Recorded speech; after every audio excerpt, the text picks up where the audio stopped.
Welcome back to Smart Money Monday. Did you know there are 5 key elements in creating a really solid financial plan?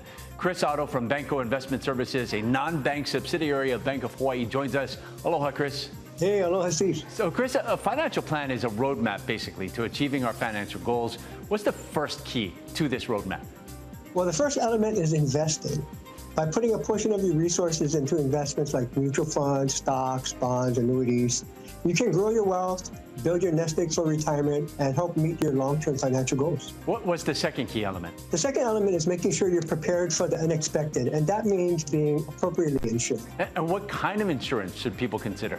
You know, it really depends on each person and what they're worried about or concerned about. You know, life insurance, for example, can come up if someone's worried about passing away prematurely and they might have, let's say, children that are young and still in school, and in Hawaii, particularly private school, which can be expensive.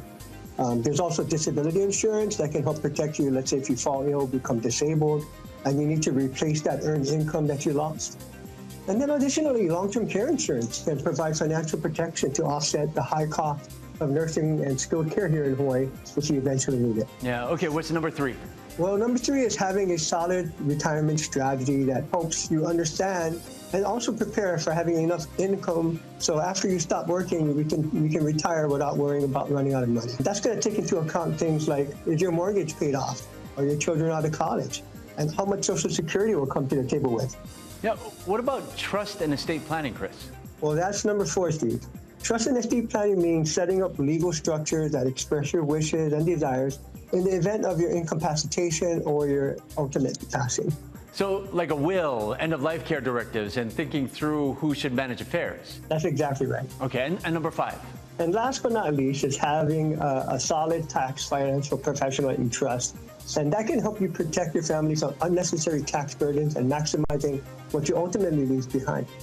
Mahalo, Chris. And look, we want to disclose investment insurance products are not FDIC insured, not bank guaranteed, not a deposit, and may lose value, including loss of principal. Yeah. Thanks again, Steve, for having me. To learn more about creating a financial plan, visit us online at voace.com/smartmoney.